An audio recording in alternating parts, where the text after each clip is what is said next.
ഇന്നത്തെ സമഗ്ര റിപ്പോർട്ടുകളുമായി 1 PM news ആരംഭിക്കുന്നു. ഞാൻ S. വിജയകുമാർ. ശബരിമല സ്വർണ്ണക്കൊള്ളയിൽ നിർണായക നീക്കവുമായി പ്രത്യേക അന്വേഷണ സംഘം. കേസിലെ 2ാം പ്രതിയായ തിരുവിതാംകൂർ ദേവസ്വം ബോർഡ് മുൻ അഡ്മിനിസ്ട്രേറ്റീവ് ഓഫീസർ മുരാരി ബാബുവിനെ അറസ്റ്റ് ചെയ്തു. മുരാരി ബാബുവിനെയും 1ാം പ്രതി ഉണ്ണികൃഷ്ണൻ പോറ്റിയെയും തിരുവനന്തപുരം ഈഞ്ചക്കലിലെ ക്രൈംബ്രാഞ്ച് ഓഫീസിൽ ഒരുമിച്ചിരുത്തി ചോദ്യം ചെയ്യുകയാണ്. ADGP H. വെങ്കടേഷിന്റെ സാന്നിധ്യത്തിലാണ് ചോദ്യം ചെയ്യൽ.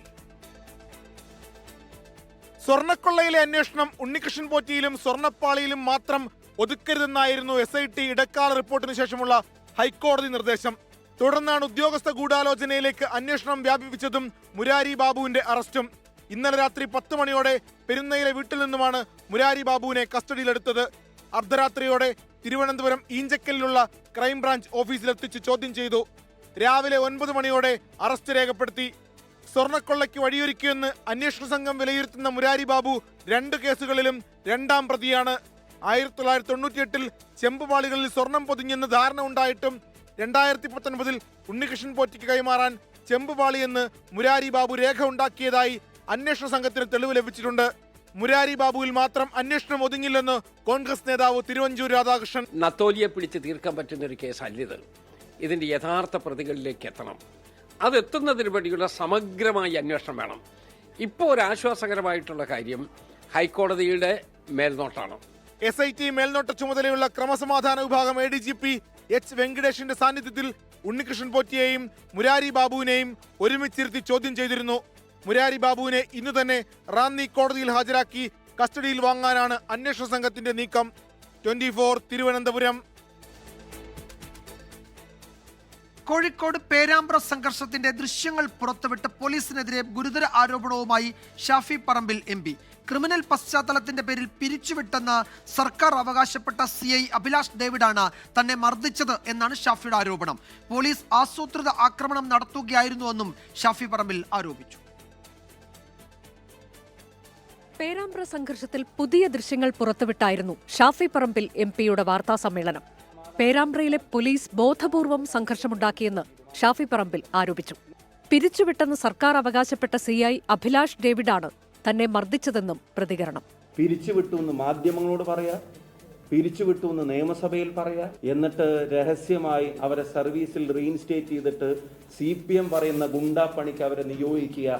CI അഭിലാഷ് ഡേവിഡ് എന്ന CPMന്റെ പോലീസ് ഗുണ്ടയാണ് ഈ പേരാമ്പ്രയിലെ അക്രമത്തിന് നേതൃത്വം നൽകിയത്. തന്റെ മൊഴി രേഖപ്പെടുത്താൻ പോലീസ് ഇതുവരെ തയ്യാറായിട്ടില്ല. പോലീസിന്റെ കയ്യിലിരുന്ന ടിയർ ഗ്യാസ് പൊട്ടിയാണ് പോലീസുകാരന് പരുക്കേറ്റത്. DYSP ഹരിപ്രസാദ് ഒരു കൈയിൽ ഗ്രനേഡ് വെച്ച് മറുകൈയിൽ ലാത്തി കൊണ്ട് അടിക്കുകയായിരുന്നുവെന്നും ഷാഫി പറമ്പിൽ ആരോപിച്ചു.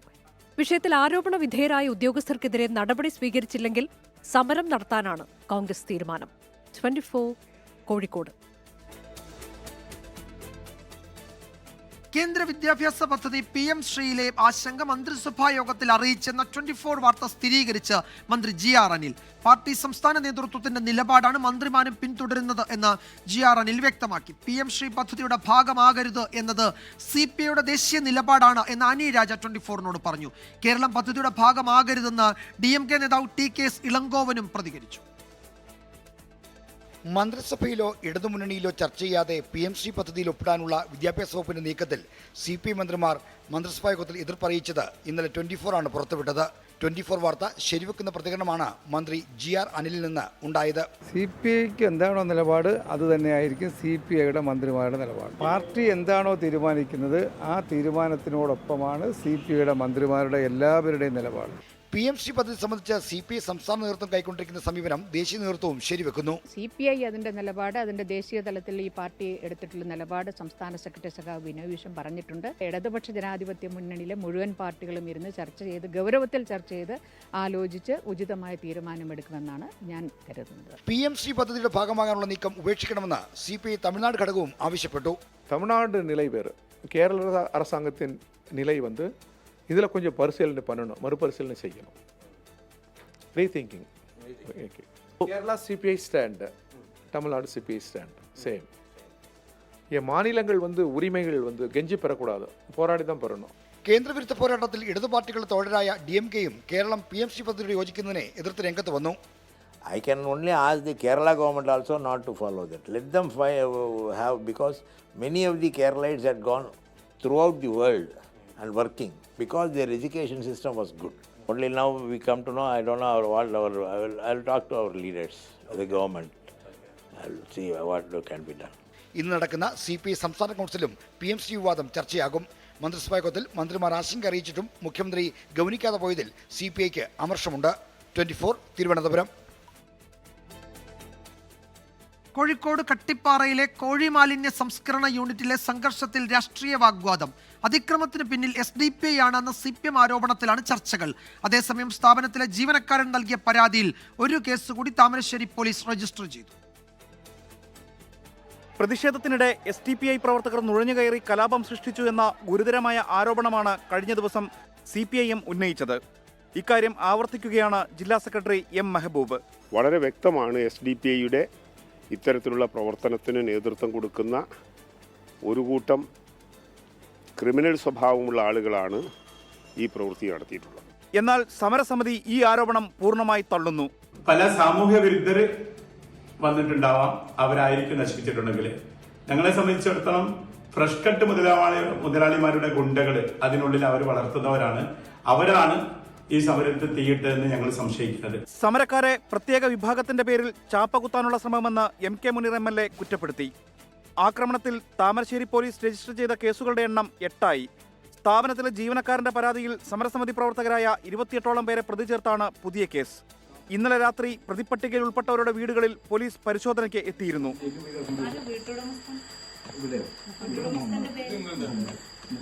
24 കോഴിക്കോട്. തദ്ദേശ തെരഞ്ഞെടുപ്പിൽ വെൽഫെയർ പാർട്ടിയുമായി UDF സഹകരിക്കുമെന്ന് മുസ്ലിം ലീഗ്. LDF BJPക്ക് വിധേയപ്പെട്ടതുകൊണ്ടാണ് വെൽഫെയർ പാർട്ടി UDFനെ പിന്തുണയ്ക്കുന്നതെന്ന് League general secretary PM.A. Salam പ്രതികരിച്ചു. അതേസമയം 3 ടേം വ്യവസ്ഥ നടപ്പാക്കുന്നതിലെ ഇളവിനെതിരെ യൂത്ത് ലീഗ് നേതൃത്വത്തെ സമീപിക്കും. UDFനുള്ള വെൽഫെയർ പാർട്ടി പിന്തുണ പരസ്യമാക്കി തദ്ദേശ തെരഞ്ഞെടുപ്പിനെ നേരിടാനാണ് UDF നീക്കം. ഇതിന്റെ ഭാഗമായാണ് പ്രാദേശിക തലത്തിൽ വെൽഫെയർ പാർട്ടിയുമായി നീക്കുപോക്ക് നടത്തുമെന്ന മുസ്ലിം ലീഗ് ജനറൽ സെക്രട്ടറി PM.A. സലാമിന്റെ പ്രതികരണം. ഉറപ്പം കൂടിയപ്പോൾ അവരതിന് യോഗ്യരല്ല എന്നും അവർ കള്ളക്കളി കളിക്കുന്നുണ്ട് എന്നും BJPക്ക് അടിമപ്പെട്ടാണ് ഇപ്പോൾ പ്രവർത്തിക്കുന്നതെന്നും മനസ്സിലായപ്പോഴാണ് കോൺഗ്രസ് നേതൃത്വം നൽകുന്ന ഇന്ത്യ മുന്നണിക്കൊപ്പമാണ് ദേശീയ തലത്തിൽ നിൽക്കേണ്ടതെന്ന് മനസ്സിലാക്കി അവർ അതിനനുസരിച്ച് നയം ഉണ്ടാക്കിയതാണ്. വർഷങ്ങളോളം LDFുമായി വെൽഫെയർ പാർട്ടി സഹകരിച്ചിട്ടുണ്ടെന്ന PM.A. സലാമിന്റെ പ്രതികരണം വരാനിരിക്കുന്ന വിമർശനത്തെ തടയുകയാണ് ലക്ഷ്യം. തദ്ദേശ തെരഞ്ഞെടുപ്പിൽ 3 ടേം വ്യവസ്ഥ ഇത്തവണയും ലീഗ് നടപ്പിലാക്കും. വ്യവസ്ഥയുടെ പേരിൽ കഴിഞ്ഞ തവണ സീറ്റ് നിഷേധിക്കപ്പെട്ടവർക്ക് വിജയത്തിന് അനിവാര്യമെങ്കിൽ ഇളവുണ്ടാകുമെന്നും PM.A. സലാം. കഴിഞ്ഞ തവണ 3 ടേം ആയതുകൊണ്ട് കഴിഞ്ഞ തവണ മാറി നിൽക്കേണ്ടി വന്ന ആളുകളുടെ സാന്നിധ്യം, സ്ഥാനാർത്ഥിത്വം മണ്ഡലം കമ്മിറ്റിയും ഏകകണ്ഠമായി പാർട്ടിയോട് ആവശ്യപ്പെടുകയാണെങ്കിൽ അദ്ദേഹത്തിന് ഈ നിബന്ധനയിൽ ഇളവ് കൊടുക്കാം എന്നൊരു തീരുമാനം പാർട്ടി എടുത്തിട്ടുണ്ട്. വിഷയത്തിൽ ലീഗ് നേതൃത്വത്തെ നേരിൽ കണ്ട് എതിർപ്പറിയിക്കാൻ യൂത്ത് ലീഗ് തീരുമാനമെടുത്തു. സമീർ ബിൻ കരീം, 24 തിരൂർ. വർക്കല ശിവഗിരിയിൽ ശ്രീനാരായണ ഗുരുദേവ സമാധി ശതാബ്ദി ആചരണം രാഷ്ട്രപതി ദ്രൗപദി മുർമു ഉദ്ഘാടനം ചെയ്തു. ശ്രീനാരായണ ഗുരു മഹാസമാധിയിൽ രാഷ്ട്രപതി പ്രാർത്ഥനയും പുഷ്പാർച്ചനയും നടത്തി. ദൃശ്യങ്ങളിലേക്ക് ആദ്യം.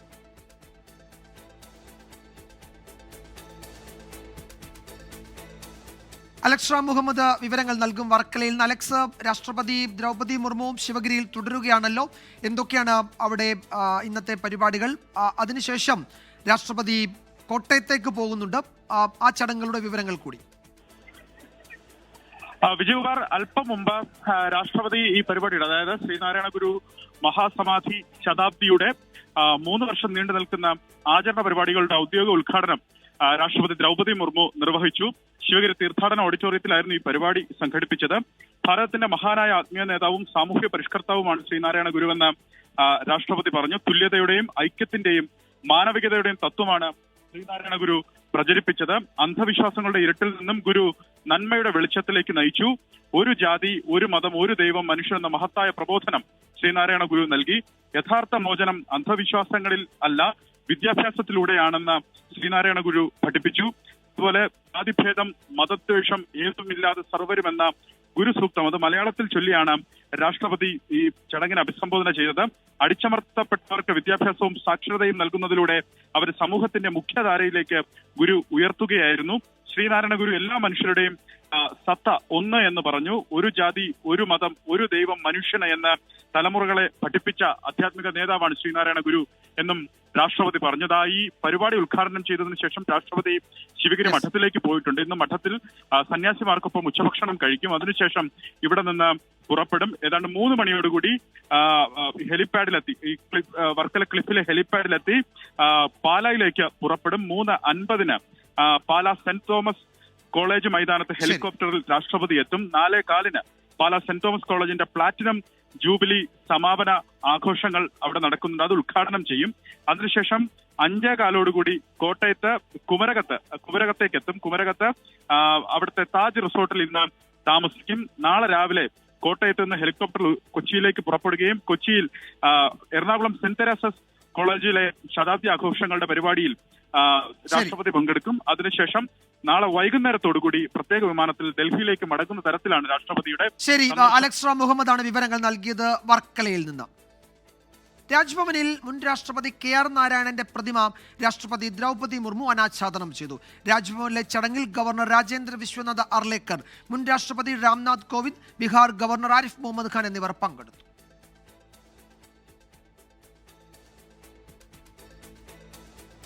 ബീഹാറിൽ തേജസ്വി യാദവിനെ മഹാസഖ്യത്തിന്റെ മുഖ്യമന്ത്രി സ്ഥാനാർത്ഥിയായി പ്രഖ്യാപിച്ചു. AICC നിരീക്ഷകൻ അശോക് ഗെഹ്ലോട്ടാണ് പ്രഖ്യാപനം നടത്തിയത്. മുകേഷ് സഹാനിയാണ് ഉപമുഖ്യമന്ത്രി സ്ഥാനാർത്ഥി. ബീഹാറിൽ ഇത്തവണ മഹാസഖ്യം സർക്കാർ രൂപീകരിക്കുമെന്ന് തേജസ്വി യാദവ് 24നോട് പറഞ്ഞു. മഹാസഖ്യത്തിന്റെ വാർത്താ സമ്മേളനത്തിലാണ് RJD നേതാവ് തേജസ്വി യാദവിനെ മുഖ്യമന്ത്രി സ്ഥാനാർത്ഥിയായി പ്രഖ്യാപിച്ചത്. ഇത് നിതീഷ് കുമാറിന്റെ അവസാന തെരഞ്ഞെടുപ്പാകുമെന്നും തെരഞ്ഞെടുപ്പിന് ശേഷം JDU-വിനെ BJP ഇല്ലാതാക്കുമെന്നും तेजस्वी यादव പറഞ്ഞു. कि भाजपा के लोग नीतीश जी को दोबारा मुख्यमंत्री नहीं बनाएंगे और इस पे और किसी ने मुहर नहीं लगाया है, बल्कि अमित शाह जी ने एक बार नहीं कई बार इस बात को बोला है कि विधायक दल की जो संख्या होगी वो तय करेगा. അതേസമയം ബീഹാർ നിയമസഭാ തെരഞ്ഞെടുപ്പിൽ മഹാസഖ്യത്തിൽ ആശയക്കുഴപ്പമില്ലെന്ന് തേജസ്വി യാദവ് 24നോട് പറഞ്ഞു. Now we are very confident. This time we gonna make the government. तो हम लोगों ने अपने विजन को हम लोगों ने साफ जो है सरकार के ही नहीं बल्कि जनता के सामने हम लोगों ने रखा है. People they are very angry with the current government and they want to change the government. തൊഴിലില്ലായ്മ, വിലക്കയറ്റം, കുടിയേറ്റം എന്നിവയ്ക്കെതിരെയാണ് തന്റെ പോരാട്ടം. ജനമൊറ്റക്കെട്ടായി പിന്തുണയ്ക്കുമെന്നാണ് തേജസ്വി യാദവ് 24നോട് പറഞ്ഞത്. With the बेरोजगारी, अनएम्प्लॉयमेंट, महंगाई और पलायन, जो लोग बिहार के बाहर जो लोग जा रहे हैं, और इससे हम लोगों को लड़ना है. മഹാസഖ്യത്തിൽ ആശയക്കുഴപ്പമില്ല. 6 സീറ്റുകളിലെ മത്സരം തന്ത്രപരമാണ്. ബീഹാറിനെ രാജ്യത്ത് ഒന്നാമതെത്തിക്കാനാണ് ലക്ഷ്യമെന്നും തേജസ്വി യാദവ് 24നോട് പറഞ്ഞു. സ്ഥാനാർത്ഥി നിർണയത്തെ ചൊല്ലി ബീഹാറിലെ കോൺഗ്രസ് ആസ്ഥാനത്ത് പ്രതിഷേധമുണ്ടായി. ചില രാഷ്ട്രീയമായിട്ടുള്ള കാര്യങ്ങൾ അതുള്ളത് കൊണ്ട് തന്നെയാണ് അത്തരത്തിലേക്ക് ഒന്നിച്ച് മത്സരിക്കാനൊക്കെയുള്ള തീരുമാനം. ഏതാണെങ്കിലും അക്കാര്യങ്ങളൊന്നും തന്നെ തെരഞ്ഞെടുപ്പിനെ ബാധിക്കില്ല എന്ന് തന്നെയാണ് തേജസ്വി യാദവ് വ്യക്തമാക്കിയിരിക്കുന്നത്.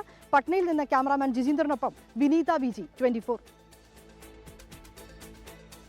ഇപ്പോൾ വരുന്ന ഒരു റിപ്പോർട്ടിലേക്കാണ്.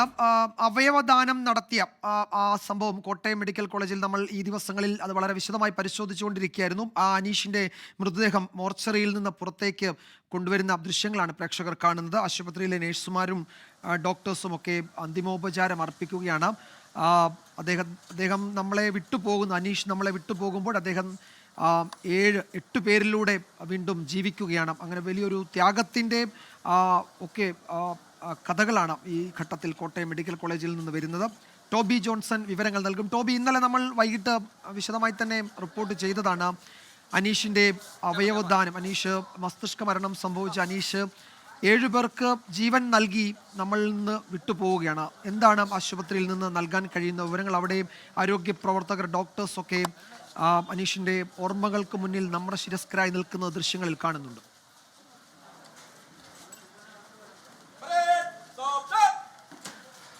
തീർച്ചയായിട്ടും ഇന്നലെ നമ്മൾ ആ വാർത്ത റിപ്പോർട്ട് ചെയ്തിരുന്നു. എന്തായാലും ഇന്ന് നിർണായകമായിട്ടുള്ള അല്ലെങ്കിൽ ഒരു വലിയ ചരിത്രം തന്നെ എന്ന് വേണമെങ്കിൽ പറയാം. ആ ഒരു ചരിത്രപരമായിട്ടുള്ള ഓപ്പറേഷനുകൾ, ശസ്ത്രക്രിയകൾ നടന്നു കഴിഞ്ഞിരിക്കുന്നു.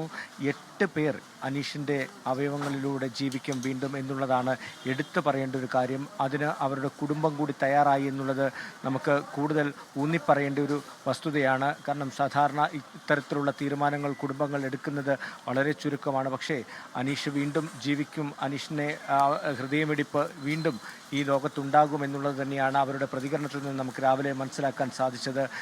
7 അവയവങ്ങളാണ് മാറ്റിവെച്ചിരിക്കുന്നത്. ഹൃദയം, ശ്വാസകോശം, വൃക്ക, അതുപോലെ തന്നെ കൈകൾ, കണ്ണുകൾ, ഇങ്ങനെ അവയവങ്ങളാണ് മാറ്റിവെച്ചിരിക്കുന്നത്. കോട്ടയം മെഡിക്കൽ കോളേജിനെ സംബന്ധിച്ചിടത്തോളം വലിയൊരു ചരിത്രപരമായിട്ടുള്ളൊരു പാതയിലേക്കാണ് അവർ കടന്നിരിക്കുന്നത്. 3 അവയവങ്ങൾ ഒരു ദിവസം മാറ്റിവെക്കുന്നു. ശ്വാസകോശം ആദ്യമായിട്ടാണ് ഒരു സർക്കാർ ആശുപത്രിയിൽ കേരളത്തിൽ മാറ്റിവെക്കുന്നത്. ആ ഒരു ചരിത്ര ഘട്ടമാണ് ഇപ്പോൾ കഴിഞ്ഞിരിക്കുന്നത്. അതോടൊപ്പം തന്നെ ഹൃദയമാറ്റം മാറ്റിവെച്ചിട്ടുണ്ട്. 11ാമത്തെ ഹൃദയം മാറ്റിവെക്കൽ ശസ്ത്രക്രിയയാണ് ഇന്ന് നടന്നത്. അതോടൊപ്പം തന്നെയാണ് വൃക്കകളും മാറ്റിവെച്ചത്. ബാക്കി ഒരു വൃക്കയും അതുപോലെ തന്നെ കൈകളും മറ്റ് സ്വകാര്യ ആശുപത്രിയിലാണ് മാറ്റിവെക്കുന്നതിന് വേണ്ടി നൽകിയിരിക്കുന്നത്. ഇപ്പോൾ നമ്മൾ കാണുന്നത് ഇവിടുത്തെ സെക്യൂരിറ്റിമാരുടെ ഒരു ഗാർഡ് ഓഫ് ഓണറാണ്. അതോടൊപ്പം തന്നെ ഇവിടുത്തെ ഡോക്ടർമാരും നഴ്സുമാരും പുഷ്പങ്ങൾ. ശരി ടോബി, അങ്ങേറ്റം ഹൃദയഭേദകമാണ് ഒരു തരത്തിൽ ആ കാഴ്ചകൾ തന്നെ. വെറും 38 വയസ്സുള്ള ജയിൽ വകുപ്പിലെ ഒരു ഉദ്യോഗസ്ഥനായിരുന്നു അനീഷ്. തിരുവനന്തപുരം സ്വദേശിയാണ്. ശബരിമല ദർശനം കഴിഞ്ഞ് പമ്പയിലെത്തിയപ്പോൾ അദ്ദേഹം കുഴഞ്ഞു വീണു, മസ്തിഷ്ക മരണം സംഭവിച്ചു. അദ്ദേഹം 7 പേരിലൂടെ ജീവിക്കുകയാണ് വീണ്ടും. ആ കുടുംബം ആ തീരുമാനം എടുക്കുകയും ചെയ്തു. വിവരങ്ങളാണ് ടോബി നൽകിയത്. നിലമ്പൂർ മാതൃകയിൽ തദ്ദേശ തെരഞ്ഞെടുപ്പിലും സർക്കാരിനെതിരെ പ്രചാരണം സംഘടിപ്പിക്കാൻ ആശാ ഹെൽത്ത് വർക്കേഴ്സ് അസോസിയേഷൻ സംസ്ഥാനത്തെ മുഴുവൻ വാർഡുകളിലും സജീവമാകാനാണ് തീരുമാനം. അതേസമയം ക്ലിഫ് ഹൗസ് മാർച്ചിലെ പോലീസ് നടപടിയിൽ പ്രതിഷേധിച്ച് സംസ്ഥാന വ്യാപകമായി ആശാപ്രവർത്തകർ പ്രതിഷേധം സംഘടിപ്പിച്ചു. നിലമ്പൂർ ഉപതെരഞ്ഞെടുപ്പിൽ LDF സ്ഥാനാർത്ഥിക്കെതിരെ ആശാപ്രവർത്തകർ മണ്ഡലം കേന്ദ്രീകരിച്ച് പ്രചരണ പരിപാടികൾ സംഘടിപ്പിച്ചിരുന്നു. വീടുകൾ കയറി ലഘുലേഖകൾ വിതരണം ചെയ്തും പന്തൽ കെട്ടി സമരം ചെയ്തുമായിരുന്നു പ്രചരണം.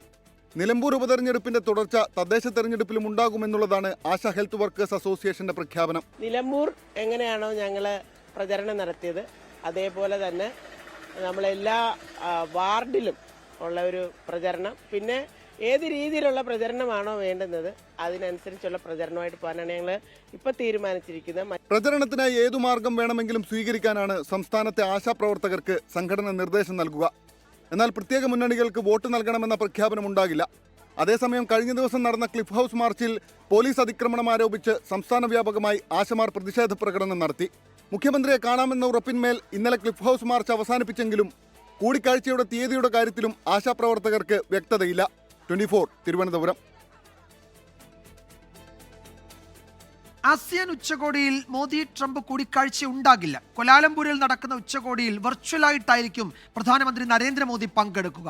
ഇന്ത്യ-US വ്യാപാര ബന്ധം മെച്ചപ്പെടാത്ത സാഹചര്യത്തിൽ ആസിയാൻ വേദി മോദിക്കും ട്രംപിനും കൂടിക്കാഴ്ചയ്ക്കുള്ള അവസരം ഒരുക്കുമെന്ന് പ്രതീക്ഷിച്ചിരുന്നു. ബീഹാർ തെരഞ്ഞെടുപ്പ് തിരക്ക് ചൂണ്ടിക്കാട്ടിയാണ് ആസിയാൻ ഉച്ചകോടിയിൽ നിന്ന് മോദി വിട്ടുനിൽക്കുന്നത്. ഒക്ടോബർ 26 മുതൽ 28 വരെയാണ് ഉച്ചകോടി. വിദേശകാര്യമന്ത്രി S ജയശങ്കറാകും ഇന്ത്യൻ പ്രതിനിധി സംഘത്തെ നയിക്കുക. മോദി ഓൺലൈനായി പങ്കെടുക്കുമെന്ന് മലേഷ്യൻ പ്രധാനമന്ത്രി അറിയിച്ചു.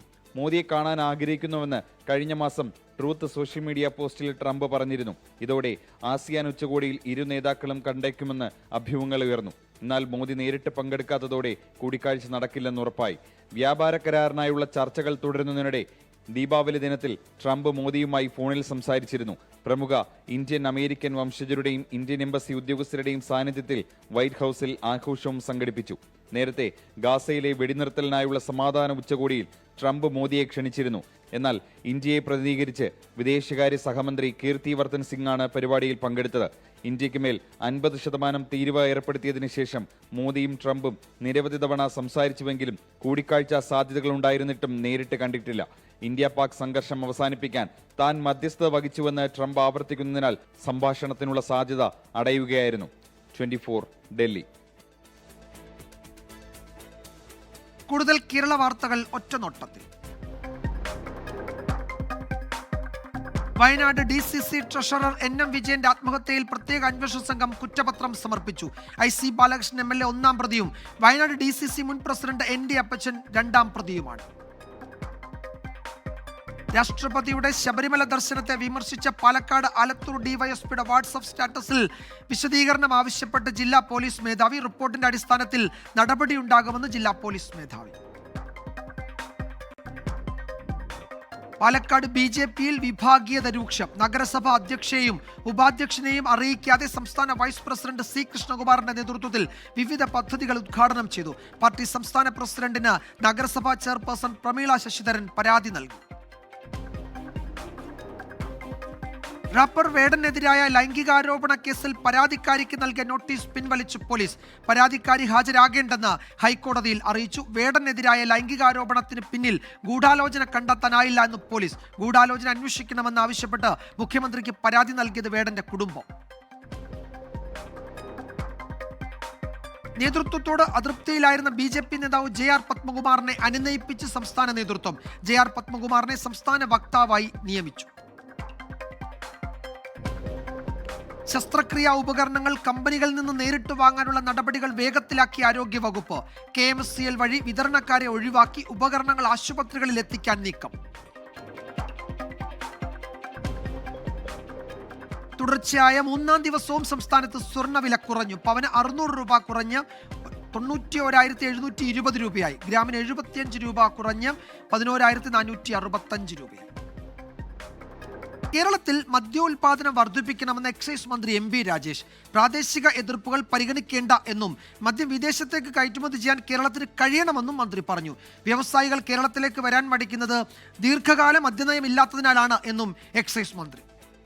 LDF മെമ്പർമാരും BJPയുടെ മെമ്പർമാരും കോൺഗ്രസിൻ്റെ മെമ്പർമാരും എല്ലാവരും സജീവമായി ചർച്ചയിൽ പങ്കെടുത്തു. പങ്കെടുത്തിട്ട് ആ പ്രമേയം വോട്ടിനിടുകയാണ് ചെയ്തത്. വോട്ടിനിട്ട് എല്ലാവരും പൂർണ്ണ സമ്മതത്തോടു കൂടിയിട്ട് ആ പ്രമേയം പാസാക്കുകയാണ് ചെയ്തത്. എലപ്പുള്ളിയിൽ ബ്രൂവറി സ്ഥാപിക്കുന്നതിനെതിരെ കഴിഞ്ഞ ദിവസം പഞ്ചായത്ത് ഗ്രാമസഭ ചേർന്ന് പ്രമേയം പാസാക്കിയിരുന്നു. ഈ നീക്കത്തെ പരിഹസിച്ചായിരുന്നു മന്ത്രി MB രാജേഷിന്റെ പ്രതികരണം. പഞ്ചായത്ത് പരമാധികാര റിപ്പബ്ലിക് അല്ലെന്നും കുടിവെള്ളത്തിന്റെ കാര്യം നേരത്തെ ചർച്ച ചെയ്തതാണെന്നും മന്ത്രി. സംസ്ഥാനത്ത് തദ്ദേശീയമായ മദ്യനിർമ്മാണം വർദ്ധിപ്പിച്ച് വിദേശത്തേക്ക് ഉൾപ്പെടെ കയറ്റുമതി ചെയ്യും. ഇതിനെതിരെ സ്ഥാപിത താൽപര്യക്കാരുടെ പ്രതിഷേധങ്ങൾ ഉണ്ടാകാം. അത് ഭയന്ന് പ്രധാന ചുവടുവെപ്പുകൾ നടത്താതിരിക്കാൻ കഴിയില്ലെന്നും എക്സൈസ് മന്ത്രി. നമ്മുടെ നാട്ടിലെ സാഹചര്യങ്ങളുടെ പ്രത്യേകത കൊണ്ടും ചില യാഥാസ്ഥിതികത്വം മൂലവുമൊക്കെ ഇതിനെ ഒരു ഇൻഡസ്ട്രി എന്ന നിലയിൽ കാണുന്നതിന് ചില തടസ്സങ്ങൾ നിലനിൽക്കുകയാണ്. കേരളത്തിൽ 5 വർഷത്തേക്ക് മദ്യനയം രൂപീകരിക്കുന്നത് ആലോചനയിലാണ്. ഓരോ വർഷവും മദ്യനയം രൂപീകരിക്കുന്നതിനാലാണ് മദ്യനിർമ്മാണ വ്യവസായങ്ങൾ കേരളത്തിലേക്ക് വരാൻ മടിക്കുന്നതെന്നും പാലക്കാട് നടന്ന എക്സൈസ് വകുപ്പിന്റെ സംസ്ഥാന സെമിനാറിൽ പങ്കെടുത്ത മന്ത്രി പറഞ്ഞു. 24 പാലക്കാട്. കാലാവസ്ഥാ റിപ്പോർട്ട്.